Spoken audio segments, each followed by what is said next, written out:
ছোট ছিলাম খেলতে যেতাম মেঘের দলে। একদিন এক মেঘবালিকা প্রশ্ন করলো কৌতূহলে, এই ছেলেটা নাম কি রে তোর? আমি বললাম কুসমন্তর।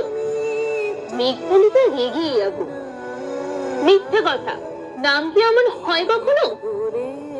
আমি বললাম নিশ্চয়ই হয়, আগে আমার গল্প শোনো। সে বলল শুনবো না যা, সেই তো রানী, সেই তো রাজা, সেই তো একই ঢাল তলোয়ার, সেই তো একই রাজার কুমার পক্ষীরাজি, শুনবো না আর, ওসব বাজে। আমি বললাম তোমার জন্য নতুন করে লিখবো তবে। সে বলল সত্যি লিখবি? বেশ, তাহলে মস্ত করে লিখতে হবে, মনে থাকবে লিখলে কিন্তু আমায় দিবি।